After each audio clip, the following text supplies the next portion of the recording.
നാം ഇന്ന് പിതാവായ യാക്കോബിൻ്റെ ഒളിച്ചോട്ടമാണ് വിഷയം.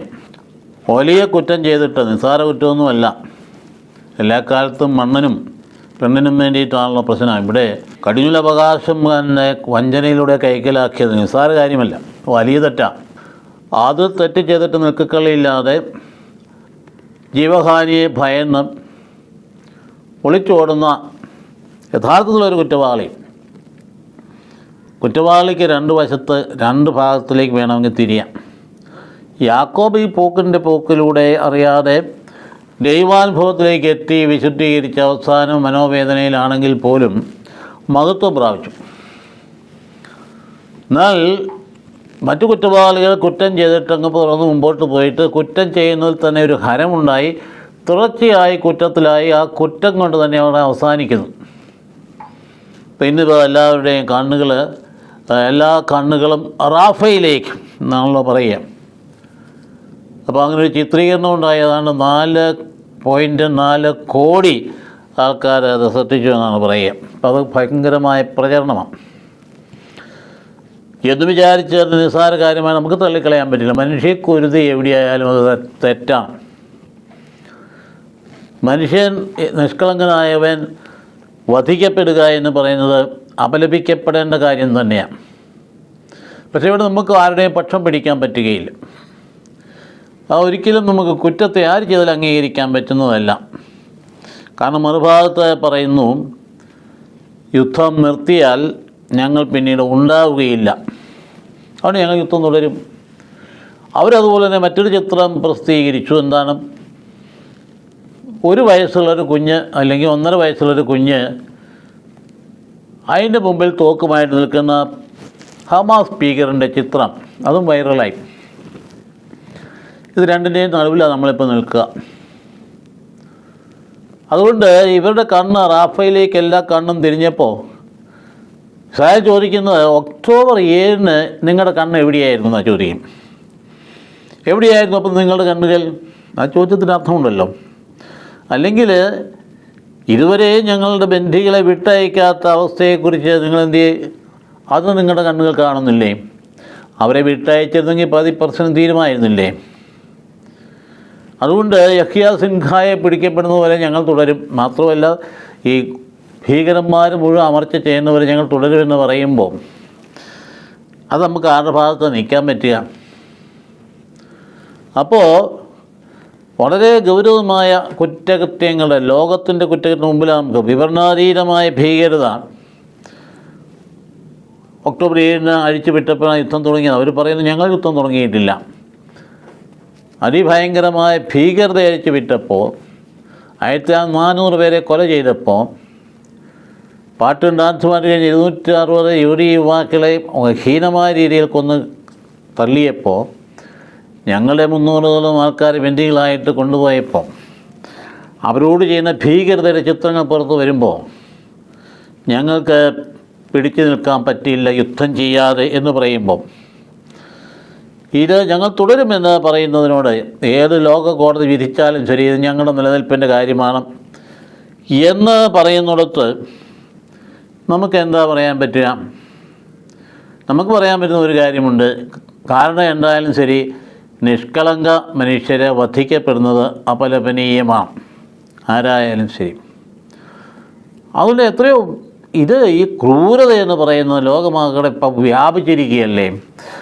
കുഞ്ഞ് മനസ്സിൻ്റെ ആ കൊച്ചു പ്രായത്തിൽ തന്നെ മറ്റുള്ളവരെ കൊല്ലണം എന്നുള്ള വിഷം കുത്തി വെച്ച് കഴിയുമ്പം പ്രായമാകുന്നതിന് മുമ്പ് തന്നെ കൊല്ലാൻ തുടങ്ങുകയായി. ഓസ്ട്രേലിയയിലെ സിഡ്നിയിൽ കുർബാന ചൊല്ലിക്കൊണ്ടിരുന്ന ഒരു മെത്രാപ്പൊലിത്ത, അതായത് ക്രൈസ്റ്റ് ഗുഡ് ഷെപ്പേർഡ് പള്ളിയിൽ സിഡ്നിയിൽ വൈകുന്നേരം 7-ന് പ്രസംഗമധ്യേ ഒരു അസീറിയൻ ഓർത്തഡോക്സ് മെത്രാനാണ് മാറി ഇമ്മാനുവേൽ പയ്യനാണ് കയറി ചെന്നിട്ട് അദ്ദേഹത്തെ പല പ്രാവശ്യം കുത്തി. ആ കൂടെ 40 പേർക്ക് പരിക്കേറ്റെന്ന് പറയും. കൗമാരക്കാരനാണ്. ഇതൊക്കെ എന്തിൻ്റെ പേരിലാണ് നടക്കുന്നത്? ഇപ്പം ബാല്യകാലത്തിൽ തന്നെ വിഷം കുത്തിവയ്ക്കപ്പെടുന്ന ഒരു പ്രവണതയുണ്ടെങ്കിൽ അത് പരിഹരിക്കപ്പെടേണ്ടതല്ലേ? ഓർക്കുന്നു, 2015 പാരീസിൽ ഷാർലി എബ്ഡോയിൽ, ഇതൊക്കെ വളരെ മനോഹരമായ സ്ഥലങ്ങളാണ്. ആ പ്രദേശങ്ങൾ ഞങ്ങൾ പഠിച്ച് നടന്നിട്ടുള്ള കാലഘട്ടങ്ങളിൽ എപ്പോഴും പോയി ഇരുന്നിട്ടുള്ള ഒരു സ്ഥലമാണ്. അവിടെ മാധ്യമപ്രവർത്തകരെ ഒറ്റ അടിക്ക് തന്നെ ആ ഒരു ഒരു ഒരു ഇടപാടിലൂടെ തന്നെ 13 വരെ അന്ന് കൊന്നു.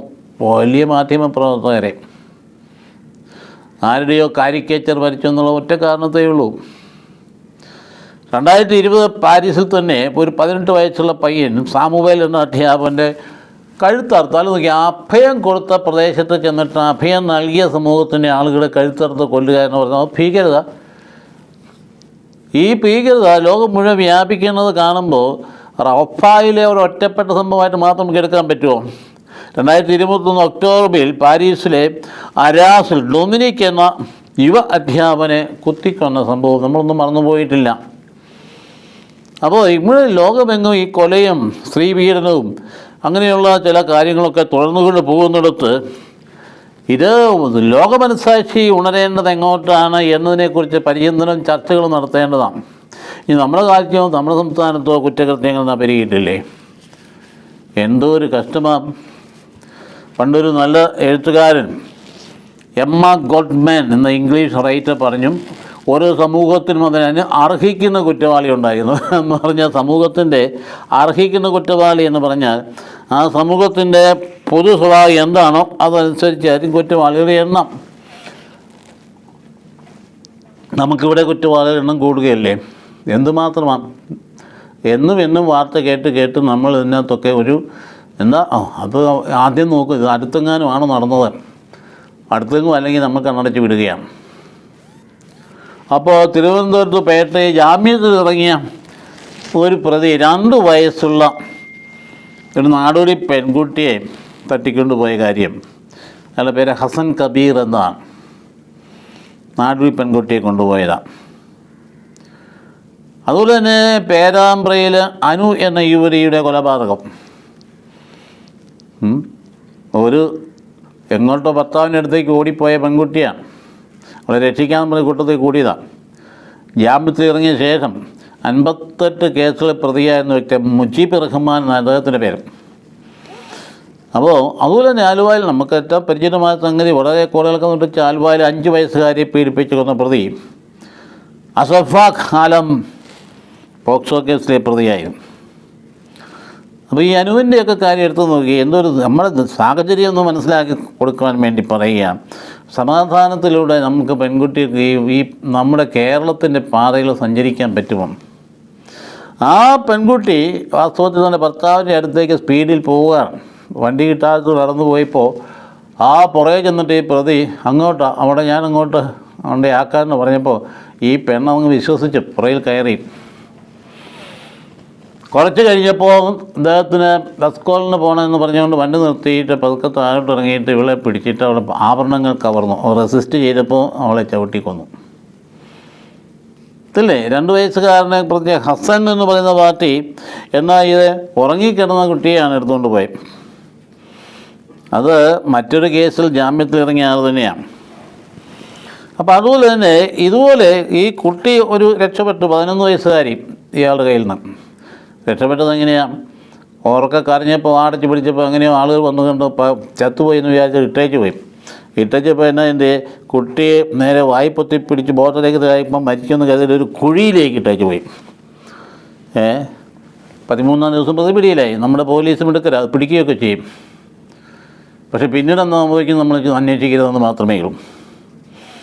ഇപ്പോൾ ആലുവയിലെ 5 വയസ്സുകാരുകാരിയാണെങ്കിൽ ഉണ്ടല്ലോ, അസഫാഖ്, അതായത് 2018 ഡൽഹിയിൽ 10 വയസ്സുകാരെ പീഡിപ്പിച്ച കേസിലെ പ്രതിയാണ്.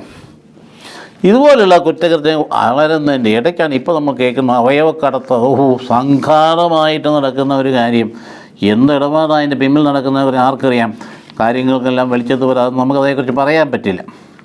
ഇതിങ്ങനെ നമ്മൾ കേരളത്തെക്കുറിച്ച് പറയുന്നതെങ്കിൽ ലോകത്തിൽ ആകമാനമായി നോക്കിയാൽ എന്തൊരു ഭയങ്കര കുറ്റകൃത്യങ്ങളാണ് മതത്തിൻ്റെ പേരിൽ നടന്നുകൊണ്ടിരിക്കുന്നത്. ഒന്നാമത് ഉദാഹരണം, നാഗർണോ കരാബാഖ് എന്ന് പറയുന്ന പ്രദേശത്ത് അസർബൈജാനിൽ, അതായത് അർമേനിയൻ ക്രൈസ്തവരെ 1,25,000 പേരെയാണ്. ഇത് അത്ര അകലെയൊന്നുമല്ല, ഈ ഗാസയിൽ നിന്ന് 1400 കിലോമീറ്റർ അകലെയാണ്. 1,25,000 പേരെ അവിടുന്ന് ആട്ടിയോടിക്കാൻ മാത്രമല്ല അവരുടെ എല്ലാ സ്ഥാവര ജംഗമ വസ്തുക്കളും തകർത്ത് നശിപ്പിച്ച് കളയും. അപ്പോൾ അത് നമ്മൾ മനസ്സിലാക്കുന്ന ഒരു കാര്യമാണ്. അതുകുറിച്ച് അപ്പം ഇവരുടെ കണ്ണുകൾ എവിടെ, ഈ മാധ്യമങ്ങളുടെ കണ്ണുകൾ എവിടെയായിരുന്നു? അപ്പോൾ അവർ 1,25,000 അന്നുണ്ടായിരുന്നതിന് മുമ്പ് ഇരട്ടിയേ ഉണ്ടായിരുന്നു. ഇപ്പോഴോ ആ പ്രദേശത്ത് ഒറ്റ ക്രൈസ്തവൻ പോലും ഇല്ല. ആർക്കും അതേക്കുറിച്ച് ഒരു വാർത്തയും കൊടുക്കാനായിട്ട് ഒന്നും സന്നദ്ധമല്ല. ഇതൊക്കെയാണ് നമ്മൾ തിരിച്ചും അല്ലെങ്കിൽ പൊളിച്ച് എഴുതേണ്ട കാര്യങ്ങളെന്ന് പറയുന്നത്. എന്നിട്ട് എന്നാ സംഭവിച്ചു? അവർ പോയി അർമേനിയയിൽ, ഒരു പാവപ്പെട്ട രാജ്യം അർമേനിയ, അവിടെ പോയി അഭയം പ്രാവശ്യം. അവിടെ 4,000 മതസ്ഥാപനങ്ങൾ തകർക്കപ്പെട്ടു, 3,000 പള്ളികൾ തകർക്കപ്പെട്ടു, മഠങ്ങളും ആശ്രമങ്ങളും തകർക്കപ്പെട്ടു, സിമിത്തേരികൾ വരെ, ഗ്രന്ഥാലയങ്ങൾ, കുരിശുപള്ളികൾ, നൂറ്റാണ്ടുകൾ പഴക്കമുള്ള സാംസ്കാരിക പൈതൃകങ്ങൾ അത് മുഴുവൻ തകർത്ത് ഒന്നും തന്നെ അവശേഷിക്കുക. ഇപ്പം നമ്മൾ കണ്ടില്ലേ, ഇപ്പോൾ ഹാഗിയ സോഫിയയ്ക്ക് ശേഷം അടുത്ത പള്ളി കോരപ്പള്ളി അത് തന്നെ അത് പിടിച്ചിരിക്കുന്നു. അത് മറ്റൊരു മത ആരാധന കേന്ദ്രമാക്കി മാറ്റിയിരിക്കുന്നു. അപ്പം ലോകത്തിലേക്ക് നോക്കുമ്പോൾ ഈ ക്രൂരത എന്ന് പറയുന്നതിന് അതിർത്തിയില്ലാത്തത് വ്യാപിക്കുമ്പോൾ ഒരു സ്ഥലത്തെ സംഭവം മാത്രം എടുത്ത് അവിടെ മാത്രം എല്ലാ കണ്ണുകളും അങ്ങോട്ടെന്ന് പറയുന്നൊരർത്ഥമുണ്ടോ? എല്ലാ കണ്ണുകളും എല്ലായിടത്തോട്ടും ചെല്ലണ്ടേ? അപ്പോൾ ചരിത്രത്തിൽ ഇവരുടെ സ്ഥാനം ഇല്ലാതാക്കാൻ വേണ്ടി സർവ്വ തെളിവുകൾ നശിപ്പിക്കാൻ സിറ്റികളെ പേരുകളും തന്നെ മാറ്റിയേക്കാം, വീതി, അതായത് സ്ട്രീറ്റിൻ്റെ പേര് മാറ്റുക. അപ്പോൾ അതുകൊണ്ട് ഇത്രയും നിർമ്മിതികൾ പോലും തകർത്തുകൊണ്ട് 16 നൂറ്റാണ്ട് പഴക്കമുള്ള സംസ്കാരത്തിൻ്റെയാണ് കാട്ടിക്കൂട്ടി വെച്ചിരിക്കുന്നത്. ആരായി ചെയ്ത് 1915 15 ലക്ഷം പേരെ കൊണ്ട് കൊല ചെയ്ത കൂട്ടക്കൊല ചെയ്ത പാർട്ടികളാണിത്. അപ്പോൾ അന്നൊന്നും UN എവിടെയായിരുന്നു? അല്ലെങ്കിൽ അതിനുശേഷം UN എവിടെയായിരുന്നു? ഇതൊക്കെ ഒന്നും ഉണ്ടായിരുന്നു. എന്തുകൊണ്ടാണ്? ഇന്നിപ്പോൾ ലോ കോടതിയൊക്കെ വിധിക്കാനൊക്കെ ഇറങ്ങുന്നുണ്ടോ? നല്ലത് തന്നെയാണ്. പക്ഷേ വിധി മൈൻഡ് ചെയ്യുന്നില്ല. കാരണം ഇതിനകത്തൊക്കെ വളരെ വസ്തുനിഷ്ഠമായ സത്യസന്ധമായ നിലപാടുണ്ടോ എന്നതിന് സംശയമുണ്ട്. അപ്പോൾ അതുകൊണ്ട് ഇങ്ങനെ ഈ അഭയാർത്ഥികൾ നാഗോർണോ കരാബാക്ക്, അസർബൈജാനിലെ നാഗോർണോ കരാബാക്ക് എന്ന് പറയുന്നത് സ്വയംഭരണ പ്രദേശമാണ്. അവരവിടെ ഭരിച്ച് അവർ നയിച്ച സമാധാനത്തിൽ കഴിഞ്ഞുകൊണ്ടിരുന്നതാണ്. ആ പ്രദേശത്തെ ആളുകൾ മുഴുവൻ ഇപ്പം ടെൻറ്റുകളിലാണ്. ഒരു പത്രം, ഒരു പടപ്പോലും ഇവിടെങ്ങും വന്നില്ലല്ലോ, ഒന്നും വന്നില്ലല്ലോ. ഗാസയിൽ നിരന്തരം വന്നുകൊണ്ടിരിക്കുന്ന ഈ മാധ്യമങ്ങൾ അവർ കണ്ണല്ല അവിടെ. ഇതിനകത്ത് ഈ അഭയാർത്ഥികളുടെ ക്യാമ്പിനെക്കുറിച്ചോ ആ ചിത്രത്തെക്കുറിച്ചോ എന്ത് പര്യാകുലരാകാത്തത്? അപ്പോൾ അതുകൊണ്ട് നാഗോർണോ കരാബാക്കിൽ നേരത്തെ 2 ലക്ഷം പേരുണ്ടായിരുന്നതാണ്. അവർക്കാണ് 320 പള്ളികളുണ്ടായിരുന്നു. 1921 അസർബൈജാനിൻ്റെ ഭാഗമായി തീർന്നു. 1989 അവരെന്ത് ചെയ്തു? അന്ന് അവർ വാസ്തവത്തിൽ ഭദ്രാസനം, മെത്രാപ്പോലീത്ത ഒരു സ്ഥാപനമൊക്കെ ഉണ്ടായതാണ്, ഒരു രൂപതയൊക്കെ ഉണ്ടായതാണ്.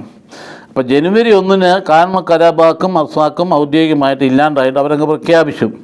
ഇപ്പോൾ കണ്ട് കിടക്കുന്നു, പള്ളി കൂടി എടുത്തുകൊണ്ട് പോയിരിക്കും. അപ്പോൾ അതുകൊണ്ട് ഈ വരുന്ന സാഹചര്യങ്ങളെയൊക്കെയാണ് നമ്മൾ മനസ്സിൽ ഇന്ന് കാണേണ്ടത്. കുറ്റകൃത്യങ്ങളെന്ന് പറയുമ്പോൾ മനുഷ്യ സഹജമാണെങ്കിലും അന്ന് യാക്കോബിൻ്റെ കാലത്തെ കുറ്റകൃത്യം പോലെ അല്ലത്. ഇതിപ്പോൾ എന്തോ ഒരു തരത്തിൽ കുറ്റകൃത്യം ചെയ്ത് കഴിഞ്ഞാൽ സ്വർഗത്തിൽ പോകാമെന്നുള്ള ചിന്തയിൽ, മറ്റുള്ളവരെ കൊന്നു കഴിഞ്ഞാൽ ഇവിടെ അങ്ങ് സ്വർഗത്തിൽ സമ്മാനം കിട്ടുന്ന ചിന്തയിൽ കുഞ്ഞുനാൾ തൊട്ട് മനസ്സിൽ വിഷം കുത്തി വെച്ച് കഴിയുമ്പോൾ അതിനനുസൃതമായി പ്രവർത്തിക്കുന്ന ഒരു വിഭാഗത്തെ അതൊന്ന് തിരുത്താൻ, അതിൻ്റെ അടിസ്ഥാനങ്ങൾ തിരുത്തിയിട്ട് നന്മയിലേക്ക് കൊണ്ടുവരാൻ കഴിഞ്ഞാൽ വളരെ കഴിവും ശക്തിയുമുള്ളൊരു വിഭാഗത്തിൻ്റെ ഒരു മനുഷ്യ ലോകത്തിനാവശ്യമായ നന്മയുണ്ടാവില്ലേ?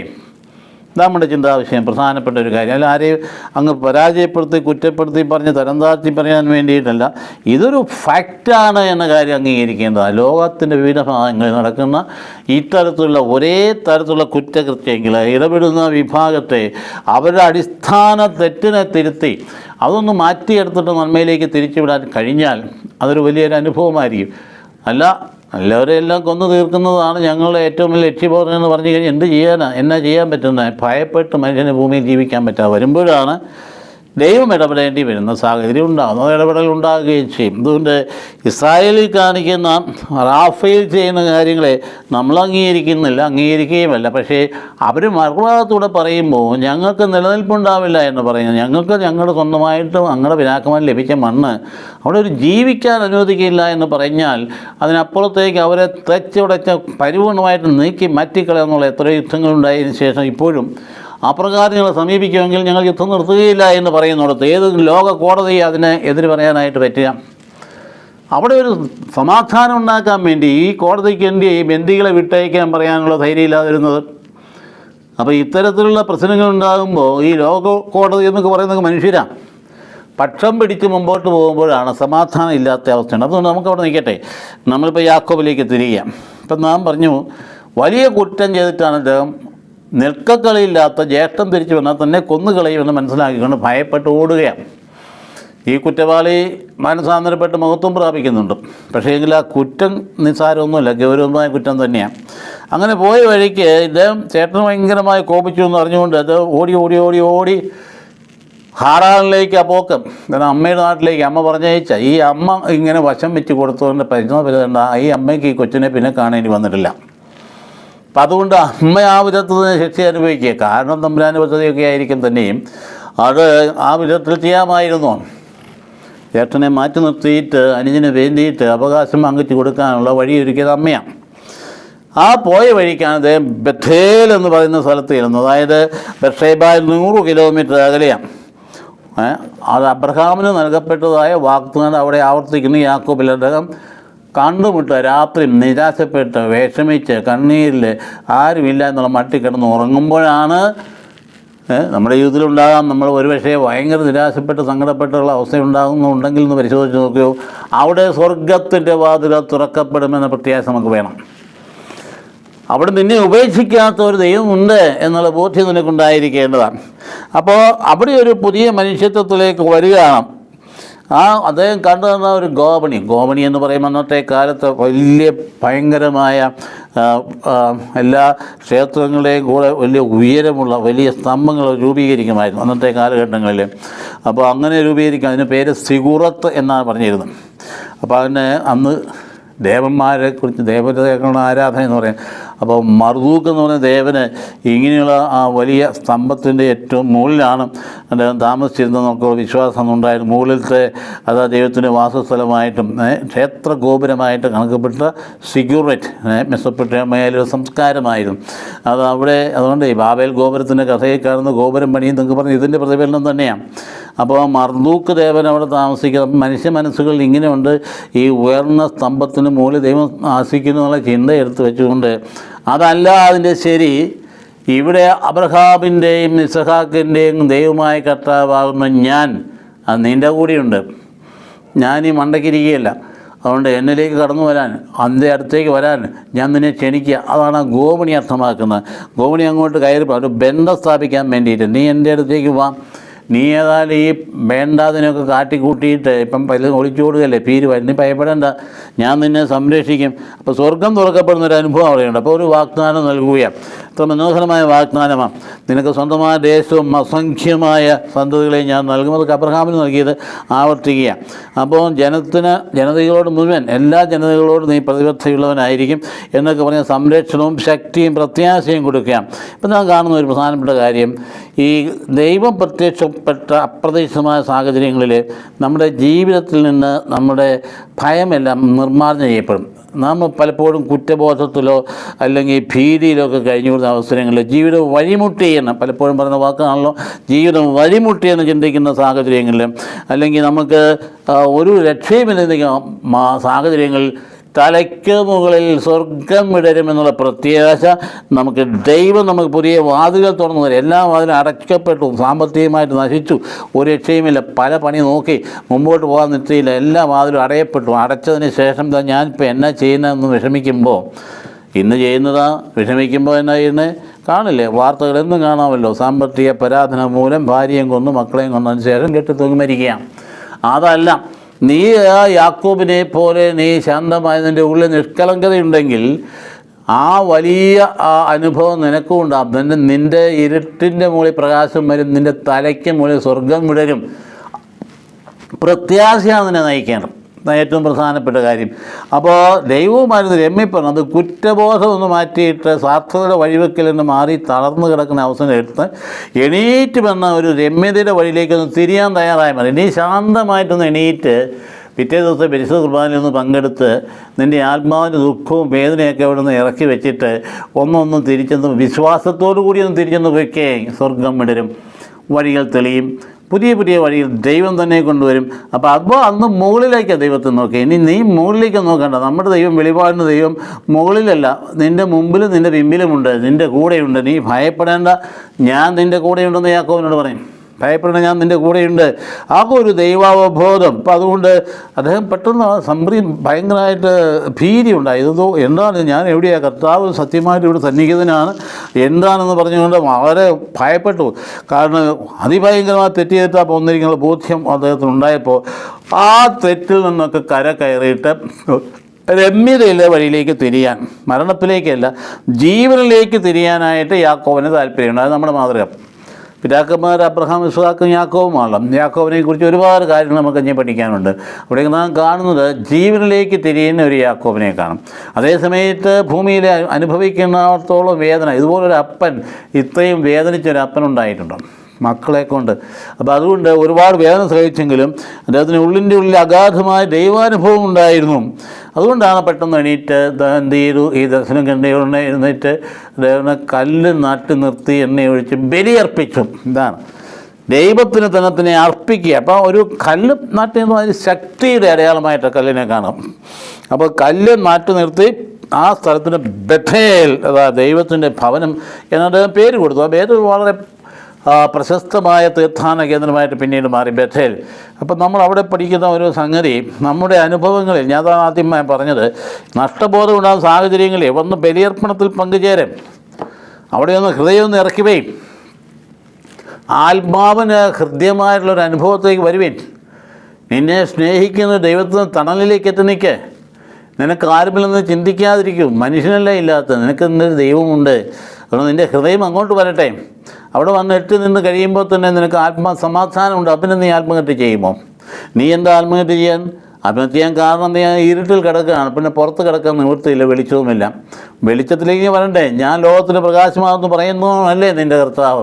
അപ്പം അങ്ങനെയാണ് നീ അങ്ങോട്ട് വരികയാണെങ്കിൽ മാറ്റം ഉണ്ടാകും. എന്നിട്ട് അദ്ദേഹം ഒരു പ്രതിജ്ഞ, ഒരു ഉടമ്പടിയിലേക്ക് വരിക. വ്യക്തിബന്ധം കണ്ടോ, നേരിട്ട് ഉടമ്പടിയിലേക്ക്. ആദ്യം നമുക്ക് വളരെ സ്വാർത്ഥമാണെന്ന് പറഞ്ഞു. അതായത് ഞാൻ എൻ്റെ വീട്ടിൽ ചെല്ലണം, തിരിച്ച് ചെല്ലണം, എനിക്ക് ഉണ്ണാനും ഉടുക്കാനും കിട്ടണം, അതുപോലെ തന്നെ നീ എന്നെ സംരക്ഷിക്കുകയാണെങ്കിൽ നീ എൻ്റെ ദൈവമായ കർത്താവായിരിക്കും. ആദ്യഘട്ടമാണ് ഒരു ഉടമ്പടിയുടെ ആദ്യഘട്ടത്തിലേക്ക് വരിക. അതായത് ദൈവം ഈ പ്രതിജ്ഞ പാലിച്ചാലും അത് നമ്മൾ കർത്താവിനോട് പറയുക. അപ്പം ദൈവം പാലിക്കുന്നത് ഉറപ്പല്ലേ? തീർച്ചയായിട്ടും ഉറപ്പാണ്. അപ്പോൾ ഒരു വിധത്തിൽ കഴിഞ്ഞ് യാക്കോബ് ഒരു കച്ചവട മനോഭാവമാണ്. നീ ഞങ്ങളുടെ ദൈവമായ കർത്താവിൻ്റെ പിതാക്കന്മാരുടെ, അബ്രഹാം, ഇസ്ഹാക്കിൻ്റെയും ഒക്കെ പിതാക്കന്മാരുടെ കർത്താവാണെന്ന് പറഞ്ഞൊക്കെ ചെയ്തു തന്നെ. പക്ഷേ എനിക്ക് വേണ്ടത് ഇപ്പോൾ എനിക്ക് എൻ്റെ വീട്ടിൽ തിരികെ ചെല്ലണം. തന്നെയല്ലേ ഞാൻ പട്ടിണിയാണ്, എനിക്ക് ഉണ്ണാനും ഉടുക്കാനും കിട്ടണം. സത്യത്തിൽ അതൊരു യാഥാർത്ഥ്യമല്ലേ? ഉണ്ണാനും ഉടുക്കാനും ഇല്ലാതെ നമ്മൾ എന്നാ വചനം പ്രഘോഷിക്കുന്നേ? നമ്മുടെ ജീവിതത്തിൽ ഈ അവസാന വിധി നാളിൽ പോലും കർത്താവ് ഈ ചെറിയവൻ ചെറുകളൊക്കെ എനിക്കാണ് ചെയ്തതെന്നേ. അപ്പോൾ ഉണ്ണാനും ഉടുക്കാനും മനുഷ്യന് കൊടുത്തിട്ട് വേണം, അതിൻ്റെ കൂടെയാണ് വചനം കൊടുക്കേണ്ടത്. അപ്പോൾ അതുകൊണ്ട് സഭയൊന്നും പാലിച്ചു പോരുന്ന രീതി അത് തന്നെ. സഭ എന്തെല്ലാം വിമർശിച്ചാലും ശരി, ഇത്രയും ജീവകാരുണ്യ പ്രവർത്തനം നടത്തുന്ന ഒരു സംവിധാനം ലോകത്ത് വേറെയില്ല. അതുകൊണ്ട് നമുക്ക് വചനം പ്രഘോഷിക്കുന്നതോടൊപ്പം തന്നെ പാവങ്ങളുടെ കണ്ണീര് കാണാനുള്ള മനസ്സുണ്ടാകണം. പാവങ്ങളുള്ള സമീപനങ്ങളെ മാറ്റം വരണം. അവിടെ കുറച്ച് നീതിബോധം വേണം. സമ്പന്നർക്ക് വേണ്ടിയല്ല സഭ നിലനിൽക്കേണ്ടത്, സമ്പന്നരെ കൊണ്ട് പ്രയോജനപ്പെടുത്തണം. അവരുടെ സമ്പത്ത് വാങ്ങിച്ചിട്ട് ഇല്ലാത്തവന് കൊടുക്കത്തക്ക രീതിയിലുള്ള സംവിധാനം ക്രമീകരിക്കാൻ പറ്റണം. അതുകൊണ്ട് നീ ഉണർവോടുകൂടി മുമ്പോട്ട് പോകണം. എൻ്റെ ഹൃദയം തുറന്ന് കർത്താവിൻ്റെ വീട്ടിലെത്തണം, കർത്താവിൻ്റെ കൂടെ എത്തണം. ഇത് വളരെ ഗൗരവമായിട്ട് പഠിപ്പിക്കുന്ന ഒരു പാഠമാണ് ഈ ഭാഗത്ത്. നമ്മൾ വീട്ടിലിരിക്കുമ്പോൾ ഈ ഭാഗം വീണ്ടും വീണ്ടും ധ്യാനിച്ചാൽ ഒരുപാട് ഉൾക്കാഴ്ചകൾ നമുക്ക് ലഭിക്കും. രണ്ടാം ഘട്ടത്തേക്ക് കിടക്കുക. അദ്ദേഹം ചെന്നത് എവിടെയാണ്? അമ്മയുടെ ആങ്ങളയുടെ വീട്ടിൽ. ഇതെവിടെയാണ്? ലാബാൻ. അപ്പോൾ അദ്ദേഹത്തിന് വീട്ടിൽ ചെന്നു. അത് പണ്ട് ഇങ്ങനെ ഒരാൾ ചെന്നായിരുന്നു അവിടെ. അബ്രഹാം ഇസ്ഹാക്കിന് ഭാര്യയെ കിട്ടാൻ വേണ്ടിയിട്ട് അവിടെ പോയി എലയാസർ എന്ന് പറഞ്ഞത് തന്നെ വിശ്വസ്തനായ ഭക്തനെ പറഞ്ഞു വിട്ടത്. അത് പ്രാർത്ഥിച്ചുകൊണ്ട് പോയി. ഇവിടെ പ്രാർത്ഥിച്ചിട്ടൊന്നുമല്ല പോകും, അത് പ്രാർത്ഥിച്ചുകൊണ്ട് പോയി. അപ്പോൾ അവിടെ ചെന്ന് കഴിഞ്ഞപ്പോൾ കണ്ടുമുട്ടി. അപ്പോൾ പെട്ടെന്ന് റബേക്കായെ കണ്ടുമുട്ടത്തക്ക രീതിയിൽ ചെന്ന് കഴിഞ്ഞ് അവിടെ ചെന്ന് കഴിഞ്ഞപ്പോഴത്തേക്ക് ലാഭാൻ ഭയങ്കര സന്തോഷമായി. കാരണം എലയാസർ പോയത് വെറുതെ പോയതല്ല. അദ്ദേഹത്തിന് ധാരാളം സ്വർണ്ണാഭരണങ്ങളൊക്കെ ഉണ്ടായി. ധനവാനായ ആളുടെ മകനാണ്, നല്ല സെർവൻ്റാണ്. അത് കണ്ട് ലാബാൻ എന്ന് പറയുന്ന ആൾ ഭയങ്കര സ്വാർത്ഥനാണ്, വലിയ ധനമോഹിയാണ്. അതുകൊണ്ട് ഭയങ്കര സന്തോഷമായി. അപ്പം അതുപോലെ ഈ ചെന്നിരിക്കുന്നത്, ഇപ്പം ചെന്നിരിക്കുന്ന ആ പോയ പെങ്ങളുടെ മകനാണ്. നീ എൻ്റെ അസ്ഥിയുടെ അസ്ഥി മാംസം എന്നൊക്കെ പറഞ്ഞ് കെട്ടിപ്പിടിച്ച് ചുംബിച്ചെങ്കിൽ ഉള്ളിൻ്റെ ഉള്ളിൽ ഇവനെ കൊണ്ട് പ്രയോജനം ഉണ്ടാവില്ല. കാരണം അവൻ്റെ കയ്യിലൊന്നുമില്ല. അവൻ വെറും കൈയും വീശി ഇറങ്ങി രക്ഷപ്പം കാര്യങ്ങളെല്ലാം പറഞ്ഞ് കാര്യം കേൾപ്പിച്ച് കഴിഞ്ഞപ്പോൾ അവനെ അവിടെ അങ്ങ് സ്വീകരിച്ചു, എൻ്റെ കൂടെ കൂടിക്കളാൻ പറഞ്ഞു. അപ്പോൾ അവിടെ പോയി ദൈവ അനുഭവത്തിൻ്റെ ആ വെളിച്ചത്തിൽ പോയ വ്യക്തി അവിടെ ചെന്ന് പിന്നെ വരാൻ പോകുന്ന ചെയ്ത തെറ്റിനൊക്കെ ശിക്ഷ അനുഭവിക്കുന്ന അതിലേക്കാണ് പോകുന്നത്. ദൈവത്തിൻ്റെ ശക്തമായിട്ടുള്ള സാന്നിധ്യം അനുഭവപ്പെട്ട ആൾ. അപ്പോൾ അതങ്ങനെ ആദ്യം തന്നെ കണ്ടില്ലേ, കിണറ്റരികെ ചെന്നപ്പം സ്ത്രീകളെയൊക്കെ കണ്ടു. അപ്പം ഒന്ന് സംസാരിച്ച് കഴിഞ്ഞോന്നും പറഞ്ഞ് എല്ലാവരും കൂടെ വന്നു കഴിഞ്ഞാൽ ഈ കല്ല് ശക്തമായ കല്ല് ഉരുട്ട് മാറ്റിയുള്ളൂ. അപ്പോൾ അന്നേരം ചോദിക്കുക, ലാബാനെ അറിയാവോ? എൻ്റെ അമ്മയുടെ അങ്ങളെയാണ്, അങ്ങനെ അറിയാമോ? അയ്യോ അറിയാം, തന്നെ ആണ്ട് വരുന്നു, അയാളുടെ മകൾ വരുന്നുണ്ട്, റാഹേൽ. വെള്ളം ഇപ്പോൾ റാഹേൽ വന്നു. റാഹേലിനെ കണ്ടുകൂടി അങ്ങ് ഭ്രമിച്ചു. ഉടനെ തന്നെ പെട്ടെന്ന് ചാടി ചെന്ന് തനിച്ച കല്ല് ഉരുട്ടി മാറ്റി. ഒരു 10 പേര് കൂടി ഉരുട്ടി മാറ്റേണ്ട കല്ല് തനിച്ചങ്ങ് മാറ്റി. അത്രയും ശക്തി അതിനുണ്ടായിരുന്നു. അപ്പോൾ അങ്ങനെയാണ് അവിടെ പോകാനായിട്ടുണ്ടായത്. അപ്പോൾ അതുകൊണ്ട് എൻ്റെ അസ്ഥിയുടെ അസ്ഥിയും മാംസത്തിന് മാസം നീ എന്ന് പറഞ്ഞാൽ ഒരു അംഗീകാരമൊക്കെ കിട്ടി. അതിനുശേഷം ആ വിവാഹത്തിലേക്ക് കിടക്കാം. ഞാൻ പറഞ്ഞ് ഇങ്ങനെ ആദ്യ പടിയിൽ സ്വീകരിച്ചെങ്കിൽ രണ്ടാമത്തെ പടിയിൽ പിന്നെ വേലക്കാരനാക്കി. ഇയാളെക്കുറിച്ച് എന്തെങ്കിലും നേട്ടം താൻ്റെ തൊണ്ണം തൊപ്പിയൊന്നുമില്ല, അതുകൊണ്ടായി പണിക്കാരനാക്കിയേക്കാം. അതുകൊണ്ട് നിനക്ക് ഈ റാഹേലിൻ്റെ അനുരക്തനാണല്ലോ, അപ്പോൾ 7 വർഷം നീ ജോലി ചെയ്ത് കഴിഞ്ഞാൽ ഞാൻ തീർച്ചയായിട്ടും തരാമെന്നൊക്കെ പറഞ്ഞ് പണിയിപ്പിച്ച് കഴിഞ്ഞ അവസാനം നമുക്ക് സംഭവം അറിയാമല്ലോ. പണിയിപ്പിച്ച് കഴിഞ്ഞ് കല്യാണത്തിൻ്റെ ദിവസം വന്നു അതിഭയങ്കരമായ ആഘോഷമാണ്, വലിയ ഭയങ്കരമേ. ഒന്നാമത്തെ സ്ത്രീകളൊക്കെ ഈ പറയുന്ന പോലെ ഈ വലിയ പുറത്ത് ആരാന്നറിയാൻ പോലാത്ത രീതിയിലൊക്കെ ഉള്ള നീണ്ട കുപ്പായൊക്കെ ഇട്ടാൽ നടക്കുന്നത്. ഇപ്പോൾ കണ്ണ് മാത്രമേ പുറത്തുള്ളൂ, ആരാന്നറിയാൻ പോലെ. അപ്പം ഇയാൾ എന്ത് ചെയ്തു, വിവാഹ വിരുന്നിൻ്റെ ദിവസം ആഘോഷമായിട്ട് ജനങ്ങളിൽ ഒന്നിച്ച് കൂടുമ്പോൾ മണവറയിലേക്ക് വിട്ടത് റാഹേലിനായിരുന്നില്ല, ലെയായായിരുന്നു. പ്രഭാതം തിരിച്ചറിഞ്ഞത് എൻ്റെ കിട്ടിയ ആളിനെ, ഞാൻ പ്രേമിച്ചിരുന്ന ആളിനെ അല്ല, പക്ഷേ കിട്ടിയ ചേച്ചിയാണ്. അപ്പോൾ അദ്ദേഹത്തിന് അപ്പോഴേ വഞ്ചിതനായി എന്ന് മനസ്സിലാക്കുന്നത്. ആദ്യത്തെ വഞ്ചനയ്ക്ക് ദൈവം തിരിച്ചടി കൊടുക്കുന്നത് കണ്ടില്ലേ? അതാണ് നമ്മൾ ഏത് കുറ്റം ചെയ്താലും ശരി, എവിടെയെങ്കിലും ഇട്ട് ദൈവം നമ്മളെ കൊണ്ട് അതിന് പരിഹാരം ചെയ്യിപ്പിച്ചിരിക്കും. അത് ഓർത്ത് നോക്കണം. അതുകൊണ്ട് ആരെയും ചതിക്കാൻ പോകരുത്. ചതി എന്ന് പറയുന്നത് ശരിയല്ല, നമ്മൾ മനസ്സാക്ഷിക്ക് ചേരാത്തൊരു കാര്യമാണ്. ഒരുത്തരം ചതിക്കരുത്. ഒന്നും മനസ്സിൽ വെച്ചുകൊണ്ട് മറ്റൊരു രീതി പറയുകയും പ്രവർത്തിക്കുകയും ചെയ്യാൻ പാടില്ല. നമ്മൾ സ്വതന്ത്രമായിട്ട് നേരെ പോ എന്ന രീതിയിലാണെങ്കിൽ മനസ്സമാധാനത്തോടെ കിടന്ന് ഉറങ്ങരുതോ. അപ്പോൾ അതുകൊണ്ട് അത് വളരെ ഗൗരവമായിട്ട് കാര്യം. പിറ്റേ ദിവസം വന്നപ്പോൾ എന്നാ ഇന്ന് അതിഭയങ്കരമായി ദീർഘമായി വിരുന്നും അതുകൊണ്ട് അമിതമായി വീഞ്ഞും. അപ്പോൾ കൂടാരത്തിനുള്ളിൽ ഇരുട്ടും ഒക്കെ വന്ന് പാർത്ത് ധരിച്ച് വന്ന ആൾ ആരാന്ന് അറിഞ്ഞില്ല. അപ്പോൾ വെളിപ്പെട്ടപ്പോൾ ലാഭാൻ പറഞ്ഞ് ഞങ്ങൾ മൂത്തയാളിനെ നിർത്തിയിട്ട് ഇളയാളിനെ കൊടുക്കാറില്ല, അതുകൊണ്ട് നീ വീണ്ടും പണിതു 7 വർഷത്തേക്ക് ജോലി ചെയ്തോളാൻ പറയും. അപ്പോൾ റാഹേലിനെ തരാം. അത് വീണ്ടും അതുപോലെ തന്നെ ചെയ്തു. അതാണ് നമ്മൾ പിന്നെ കാണുന്നത്. അപ്പം ധനമോഹം ഈ പറഞ്ഞ ലാബാൻ്റെ ഭയങ്കരമായിരുന്നു. അപ്പോൾ ഒരു വഞ്ചകൻ എന്ന നിലയിലാണ് ഇപ്പോൾ ലാബാനെ അവിടെ കാണുക. അതേ സമയത്ത് ഈ മനുഷ്യനിലേക്ക് തിരിഞ്ഞു നോക്കുക, യാക്കോബിലേക്ക്. അദ്ദേഹത്തിൻ്റെ മനസ്സ് അവിടെ അടിയറ വെച്ചിട്ടില്ലായിരുന്നു. അദ്ദേഹത്തിൻ്റെ ഭൗതികമായ അവസ്ഥയിൽ ഒരു അടിമ വേല ചെയ്യേണ്ടി വന്നെങ്കിലും തരി, അദ്ദേഹത്തിൻ്റെ മനസ്സ് ഒരുക്കം തന്നെ അടിയർ വെച്ചിട്ടില്ല. അദ്ദേഹം ധൈര്യമായിട്ട് ജോലി ചെയ്യുകയും തന്നെ മനസ്സ് ഉയർത്തിപ്പിടിക്കുകയും ചെയ്തുകൊണ്ട്. അതുകൊണ്ട് അന്നത്തെ കാലഘട്ടത്തിൽ അങ്ങനെയുള്ള ചിന്തകളൊക്കെ ഉണ്ടല്ലോ. അപ്പോൾ പിന്നീട് 2 പേര് ഭാര്യമാരായിട്ട് വരികയാണ്. പിന്നീട് കഥകൾ നമുക്കറിയാവുന്നതാണ്. ലെയായെ തടയുകയും റാഹേലിനെ കൂടുതൽ സ്നേഹിക്കുകയും ചെയ്യുമ്പം ലെയായോട് ദൈവം കൂടുതൽ കരുണ കാണിക്കും. ഇതാണ് സംഗതി. ഇനി ഭാര്യമാരിലാണെങ്കിൽ തന്നെ യാക്കോബ് ചെയ്തത് തന്നെയാണ്, കൂടുതൽ സ്നേഹിച്ച റാഹേലിനെ. അപ്പം ദൈവം ഒരു റാഹേലിനെ വന്ധിയാക്കിക്കൊണ്ട് ലെയായിക്ക് മക്കളെ കൊടുത്തു. 6 മക്കളോളം, ദാസിമാരുടെ മക്കൾക്ക് കൂടി സിൻഹായുടെ മക്കൾക്ക് കൂടി 6 മക്കളെ കൊടുത്തു. അപ്പോൾ അതുകൊണ്ട് അവൾ സന്തോഷമായി. അപ്പോൾ അതുകൊണ്ട് അവഗണന അവിടെ പരിഗണനയായി മാറുക. ഇപ്പം ദൈവം പരിഗണിക്കുമെന്ന് നാം ഓർക്കണം. നമ്മളാരെയും തഴഞ്ഞാൽ, നമ്മൾ തള്ളിക്കളഞ്ഞാൽ, മുകളിലൊരാൾ ഇരിപ്പുണ്ട്. അപ്പം അതുകൊണ്ട് നമ്മൾ തഴഞ്ഞ ആളിനെ ദൈവം പരിഗണിക്കുന്ന ഓർമ്മയുണ്ടെങ്കിൽ ദൈവം പരിഗണിക്കുന്ന പോലെ തന്നെ നമ്മളങ്ങ് പരിഗണിച്ചാൽ പോരെ. അതുകൊണ്ട് തഴയപ്പെട്ട ലെയായുടെ നിന്നാണ് ഈ വലിയ ഗോത്രങ്ങളൊക്കെ ഉണ്ടായത്. ലേവി ഗോത്രം, യൂദാ ഗോത്രം, അവിടുന്ന് ദാവീദ് യൂദാ ഗോത്രമല്ലേ പറഞ്ഞത്. അപ്പോൾ നോക്കിയേ ലെയ ആരാണെന്ന് ആലോചിച്ച് നോക്കിയേ. അപ്പോൾ അവസാനം മാതൃവിലാപം കണ്ണുനീരോടുകൂടി എനിക്ക് കുഞ്ഞിനെ തരണമെന്ന് കരഞ്ഞ് മക്കളെ തരിക അല്ലെങ്കിൽ ഞാൻ മരിക്കുക എന്നൊക്കെയാണ് റാഹേൽ ഭയങ്കരമായി ഹൃദയം പൊട്ടി കരഞ്ഞപ്പോൾ തമ്പുരാൻ കൊടുത്തു മക്കളെ, അങ്ങനെ കൊടുത്തതാണ് ജോസഫിനും ബെഞ്ചമിനും. നമുക്കറിയാം ബെഞ്ചമിൻ ജനിച്ചതോടെ അവിടെ മരിക്കുകയാണ്. അപ്പോൾ അതുകൊണ്ട് ആ ഒരു പ്രത്യേകമായ സ്നേഹം അതുകൊണ്ട് യോസഫിനോട് ഉണ്ടായി യാക്കോബിന് എന്നുള്ളതും നമുക്കറിയാവുന്ന കാര്യം. ബാക്കി യോസഫിൻ്റെ കഥയിലേക്ക് വരുമ്പോൾ അതിൻ്റെ സംഭവമൊക്കെ നമുക്കറിയാം. അപ്പോൾ അതുകൊണ്ട് തന്നെ അന്നത്തെ കാലത്ത് ഇവർ രണ്ടും കൂടി വഴക്കുണ്ടാക്കിയപ്പോൾ റൂബൻ എന്ന് പറയുന്ന ആൾ ലേയാജിൻ്റെ മകൻ ദൂതായി പഴം കൊണ്ടുവന്നു. ദൂതായി പഴം എന്ന് പറയുക അന്നത്തെ കാലഘട്ടങ്ങളിൽ, അതായത് ഈ പറയുന്ന ഗർഭം ഉണ്ടാകാൻ വേണ്ടി സഹായിക്കുന്ന ഒരു പഴമായിട്ട്. അപ്പോൾ അതിൽ നിന്ന് പിന്നെ ഈ റാഖേൽ എന്തുകൊണ്ട് പഴം വീഴി. അപ്പോൾ അത് വലിയ പ്രശ്നമായി. എൻ്റെ ഭർത്താവിന് കൈയടക്കി വെച്ചിരിക്കുന്നത് മാത്രമല്ല, നേരെ ദൂതായി പഴം കൂടി കൊണ്ടുപോയെന്ന് ചോദിച്ചാൽ വേണ്ട വേണ്ട, ഒരു കാര്യം ചെയ്തു, അങ്ങനെയാണെങ്കിൽ ഇന്ന് ഭർത്താവിനെ നീ സ്വീകരിച്ചു എന്ന് പറഞ്ഞ് അങ്ങോട്ട് കൊടുത്തു എന്ന് പറഞ്ഞാൽ അതുകൊണ്ടാണ് ലയ പറഞ്ഞത് ഞാൻ വിലയ്ക്ക് വാങ്ങിയതാണ് എന്ന രീതിയിൽ പറയാനായി. ദൂതായി പഴം കൊടുത്ത് വാങ്ങിയതാണ് ഭർത്താവിനെ എന്ന് പറയാം. അപ്പോൾ അത് എൻ്റെ ഭർത്താവിനെ നീ കൈയടക്കി വെച്ചിരിക്കുന്നത് പോരെ എന്നല്ലേ ചോദിച്ചത്. അപ്പം നിൻ്റെ മകൻ്റെ ദുബായി പഴത്തിനും പകരമായി അദ്ദേഹം ഇന്ന് രാത്രി നിൻ്റെ കൂടെ ചെയ്യിച്ചുള്ളത് വിട്ടുകൊടുത്തു. അപ്പോൾ അതുകൊണ്ട് ഞാൻ അങ്ങേ അപ്പം വാങ്ങിയിരിക്കുകയാണ് എന്നല്ലേ പറയും. ഞാൻ അങ്ങേ വാങ്ങിയിരിക്കുക, ദൂതായി പഴം കൊടുത്ത് വാങ്ങിയിരിക്കുന്നത്. നമുക്ക് സമാധിച്ചു തോന്നുന്നു എന്താണ്, പക്ഷെ അങ്ങനെ ഉണ്ടായിരുന്നു ആ കാലഘട്ടത്തിൽ അവിടെ അങ്ങനെ ഒരു തരത്തിലുള്ള പ്രത്യേകമായ ദൂതായി പഴം എന്ന് പറയുന്നത്. അപ്പോൾ പിന്നീട് അവർ മക്കൾക്കൊക്കെ പേര് കൊടുക്കുന്നത് ഭാര്യമാരാണ്. ഭാര്യമാർക്കുണ്ടായിരുന്ന സ്ഥാനം അന്ന് വളരെ വലുതായിരുന്നു. അപ്പോൾ അതുകൊണ്ട് പേരുണ്ടായി 12 മക്കളുണ്ടായി, ഒരു പെൺകുട്ടിയും ഉണ്ടായി. അപ്പോൾ ആലോചിച്ച് നോക്കിയേ, അവിടെ ആ പോക്കിനനുസരിച്ച് എത്ര ഭയങ്കരമായിട്ട് അവർ ജീവിത രീതി നോക്കി. അതിനൊക്കെ പേര് കൊടുത്തത് ഭാര്യമാർ. റൂബൻ എന്ന് പറഞ്ഞാൽ അവൻ എൻ്റെ കഷ്ടത കണ്ടു എന്നാണ് ആ വാക്കിൻ്റെ. അപ്പം ലയ വിഷമിച്ച് സങ്കടപ്പെട്ട് കഴിഞ്ഞ ഘട്ടങ്ങളിലാണ് ഈ കുട്ടിയെ കൊടുക്കുന്നത്. അപ്പോൾ റൂബൻ, അതായത് അവൻ ദൈവം എൻ്റെ കഷ്ടത കണ്ടു. ശിമയോൻ എന്ന് പറഞ്ഞാൽ അവൻ കേട്ടു. ക്ഷമ ഇസ്രായേലിന് കേട്ടില്ലേ, ഇസ്രായേലെ കേൾക്കുക, ആ വാക്കിൽ നിന്നാണ് ശിമയോൻ എന്ന് പറയും. ശിമയോൻ എന്ന് പറഞ്ഞാൽ അവൻ കേട്ടു. ലേവി എന്ന് പറഞ്ഞാൽ ചേർന്ന് നിൽക്കുന്നു എന്നാണ്.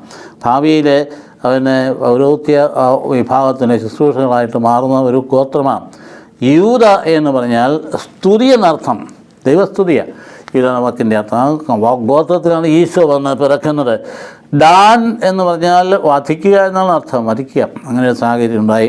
നഫ്താലി ആണ് ദാസിയിലുണ്ടായ ആളാണ്. ഞാൻ മത്സരിച്ചു.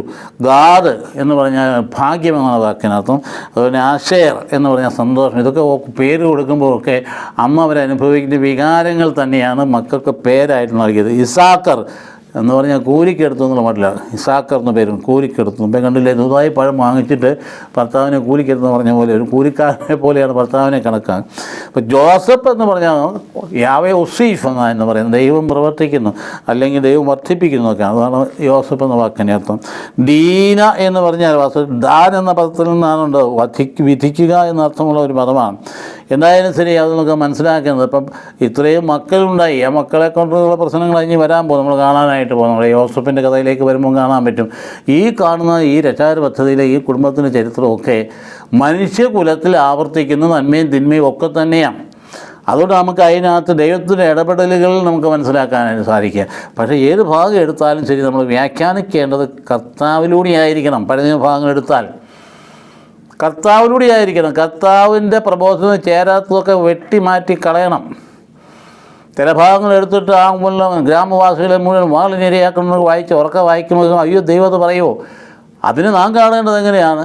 ശത്രുക്കളെ സ്നേഹിക്കുക എന്ന് പറഞ്ഞ് കർത്താവിൻ്റെ വചനത്തിലൂടെ വേണം അതിനെ കാണാൻ. അപ്പോൾ അതിന് വിപരീതമായിട്ടുള്ളതിനെ നമ്മൾ റദ്ദ് ചെയ്യണം, അത്യാവശ്യമായ കാര്യങ്ങൾ. അപ്പോൾ അങ്ങനെയാണ് ക്രൈസ്തവികത എന്ന് പറയുന്ന ഉടലെടുക്കുന്നത്. അല്ലാതെ നേരിട്ട് ഓൾഡ് ടെസ്റ്റമെൻറ്റിൽ കാണുന്ന എല്ലാ പ്രബോധനവും അതേപടി നാം സ്വീകരിക്കുകയല്ല. അത് ഈശോ മിശിഹായിലൂടെ, ഈശോ മിശിഹായെക്കുറിച്ചാണെന്ന് തന്നെ ഈശോ മിശിഹ തന്നെ പറഞ്ഞിട്ടില്ലേ, എന്നെക്കുറിച്ച് മോശയിലും പ്രവാചകന്മാരിലും എഴുതപ്പെട്ടിരിക്കുന്നത് വായിച്ചിട്ടില്ലേ എന്ന് ചോദിച്ചാൽ, മോശയും പ്രവാചകന്മാരെന്ന് പറഞ്ഞാൽ പഴയ നിയമമാണ്. അപ്പോൾ അതിനകത്ത് എഴുതപ്പെട്ട കർത്താവിനെക്കുറിച്ച് എഴുതപ്പെട്ടിരിക്കുന്ന വെളിവായി കൊണ്ടുവന്ന കർത്താവിന് മനുഷ്യാവതാരത്തിൽ. അപ്പോൾ കർത്താവ് അവിടെ നൽകുന്ന പ്രബോധനമാണ് ഏറ്റവും പരമായിട്ടുള്ള. ആ പ്രബോധനത്തിലൂടെ വേണം പഴയ നിയമത്തെ പ്രബോധനത്തെ കാണാൻ. അല്ലെങ്കിൽ അയ്യോ വേദപുസ്തകം ദൈവവചനമാണ്, ദൈവവചനം എന്ന് പറഞ്ഞാൽ എല്ലായിടത്തുമുള്ള വചനത്തിനും ഒരേ വാല്യൂ അല്ലുള്ളത്. ഇവിടെ പറഞ്ഞ കാര്യങ്ങളെ കർത്താവിൻ്റെ പ്രബോധനത്തോട് ചേർത്ത് നോക്കിയിട്ട് സ്വീകരിക്കാൻ പറ്റുമോ അല്ലെങ്കിൽ പറ്റുകയില്ലെന്ന് തള്ളിക്കളയാനായിട്ട് കഴിയണം. അപ്പോൾ അങ്ങനെയുള്ള സാഹചര്യങ്ങൾക്ക് പല പുസ്തകം നമുക്ക് ഉണ്ടാകുന്നുണ്ട് പഴയ ഭാഗങ്ങളിൽ. അത് ശരിക്കും അറിയാവുന്നുണ്ടെങ്കിൽ ഇത് ഇവല്യൂഷനാണ്. വളർന്നു വന്നു വരുന്നൊരു സമൂഹത്തിൽ ദൈവത്തിൻ്റെ രക്ഷാകര പദ്ധതിയുടെ സമാപനത്തിൽ തൻ്റെ ഏകജാതി നൽകുവാൻ തക്കവണ്ണം അവരെ സ്വീകരിക്കാൻ ജനത്തെ ഒരുക്കിക്കൊണ്ടുവന്ന് പ്രവാചകന്മാരെ പഠിപ്പിച്ച് കൊണ്ടുവന്ന് കർത്താവ് ആ സമയത്ത് പ്രത്യക്ഷമായതിനു ശേഷം നൽകുന്ന പ്രബോധനങ്ങളാണ് പരമമായ പ്രബോധനങ്ങൾ. അതാണ് ദൈവത്തിൻ്റെ വചനമായിട്ട് നാം സ്വീകരിക്കേണ്ടത്. അപ്പോൾ അതുകൊണ്ട് ഇവിടെ തന്നെയാണ് ബഹുഭാര്യാത്ത, അത് പിന്നീട് തള്ളിക്കളഞ്ഞു. കർത്താവിനെ പഠിപ്പിച്ചിട്ടില്ലേ? അതായത് മർക്കോസ് സുവിശേഷം 9 അധ്യായത്തിൽ പറഞ്ഞില്ലേ, ഭാര്യ ഉപേക്ഷിക്കാൻ പാടുണ്ടോ എന്ന് ചോദിച്ചുകൊണ്ട് കറക്റ്റ് അവന് സ്ത്രീയും പുരുഷന്മാരും സൃഷ്ടിച്ചെന്ന് പറയുമ്പോൾ ഏകഭാര്യത്വത്തിലേക്കാണ്. അപ്പോൾ അതുകൊണ്ട് ബഹുഭാര്യാത്ത അന്നത്തെ സംസ്കാരം നിലനിന്നിരുന്ന ഇസ്രായേലിനെ ബാധിച്ചിരുന്നു, സ്വാധീനിച്ചിരുന്നു. അതുകൊണ്ടല്ലേ ഒരുപാട് ഭാര്യമാർ, ദാവീദിനൊക്കെ ഒരുപാട് ഭാര്യമാരുന്നുണ്ടായെന്ന് പറഞ്ഞ് അതൊക്കെ പിന്നീട് പുനഃനിയമത്തിൽ വന്നപ്പോഴത്തേക്ക് അതൊക്കെ റദ്ദാക്കപ്പെട്ടു, ഏകഭാര്യത്തിലേക്ക് വന്നു കഴിഞ്ഞു. അതുകൊണ്ട് ആ യാക്കോബിൻ്റെ അന്നത്തെ ജീവിതത്തെ അതിൻ്റെ ദുഃഖപൂർണ്ണമാക്കിയത് വാസ്തവത്തിൽ ഒന്നിൽ കൂടുതൽ ഭാര്യമാരുള്ളതാണ്. ബഹുഭാര്യത്വത്തിനെതിരെ ശക്തമായ താക്കിയത് കൂടിയാണത്. അപ്പോൾ അതുകൊണ്ട് നമുക്ക് ഈ ഭാഗം സമാപിപ്പിക്കുകയാണ്. ഏറ്റവും പ്രധാനപ്പെട്ട കാര്യം ആദ്യമേ പറഞ്ഞതാണ്, കുറ്റകൃത്യങ്ങൾ പെരുകുന്നു. ആ കുറ്റകൃത്യങ്ങളെ സമീപിക്കുന്ന രീതി എന്താണ്? കുറ്റം ചെയ്യുന്ന ആളെ നമ്മൾ തള്ളിക്കളയോ ശപിക്കുകയല്ല. ആരായാലും ശരി, അവർക്ക് അവരുടേതായിട്ടുള്ള ചില കാഴ്ചപ്പാടുകളൊക്കെ കാണും. ഈ പറഞ്ഞതുപോലെ തങ്ങളല്ലാത്തവരെല്ലാം ദൈവത്തെ യോജിക്കാത്തവരാകയാൽ അവരെല്ലാം കൊന്നുകളയണമെന്നോ മനസ്സാക്ഷിയിൽ കൊണ്ടു നടക്കുന്ന മനുഷ്യരാണെങ്കിൽ എന്ത് ചെയ്യണം? അവർ കൊല്ലും. അപ്പോൾ അവരുടെ ആ തരത്തിലുള്ള അടിസ്ഥാനപരമായ തെറ്റിനെക്കുറിച്ച് അതിനെ തിരുത്തി പ്രബോധനങ്ങളിലൂടെ മാറ്റിയെടുക്കാൻ കഴിഞ്ഞെങ്കിലേ സമാധാനം ഉണ്ടാവുകയുള്ളൂ. അല്ലെങ്കിൽ അത് അവർ ഇതും കൊണ്ട് നടക്കും. അപ്പോൾ അവർ എന്നാ പറഞ്ഞാലും നമ്മൾ എന്ത് പറഞ്ഞാലും അവർക്ക് മനസ്സിലാവില്ല. അതനുസരിച്ച് നമ്മളെ എല്ലാ ആവിധത്തിൽ കാണുകയും ചെയ്യും. അതുകൊണ്ട് നമ്മൾ കുറ്റങ്ങളെക്കുറിച്ച് കാണുമ്പോൾ കുറ്റം ചെയ്ത വ്യക്തിയെ സ്നേഹിക്കുകയും കുറ്റത്തെ എതിർക്കുകയും അല്ലെങ്കിൽ പാപിയെ സ്നേഹിക്കുകയും പാപത്തെ എതിർക്കുകയും അതിനുള്ള കർത്താവ് അങ്ങനെ തന്നെയല്ലേ? തമ്പുരാൻ്റെ സന്നിധിയിലേക്ക് വലിച്ചഴിക്കപ്പെട്ട പാപനിയ സ്ത്രീ ആ കല്ലെറിയാൻ ചെന്നപ്പോൾ കർത്താവ് എന്നാ പറഞ്ഞാൽ, നിങ്ങൾ പാപം ചെയ്യാത്തവർ കല്ലെറിയിട്ടെന്ന് പറഞ്ഞില്ലേ? അപ്പോൾ അതുകൊണ്ട് ഈ പാപം കുറ്റം ചെയ്യുന്ന ആ വ്യക്തി, കുറ്റവാളിയായ യാക്കോബ് ഇനി എന്ന് എത്തി നിൽക്കാൻ പോകുന്ന കാര്യങ്ങൾ ആ വാസ്തവത്തിൽ ദൈവത്തിൻ്റെ ശിക്ഷണത്തിലൂടെ അത് വിശുദ്ധീകരിക്കപ്പെട്ട് മഹത്വത്തിലേക്ക് പ്രവേശിക്കുന്ന നമുക്ക് കാണാൻ പോകും. ദൈവം അനുഗ്രഹിക്കട്ടെ.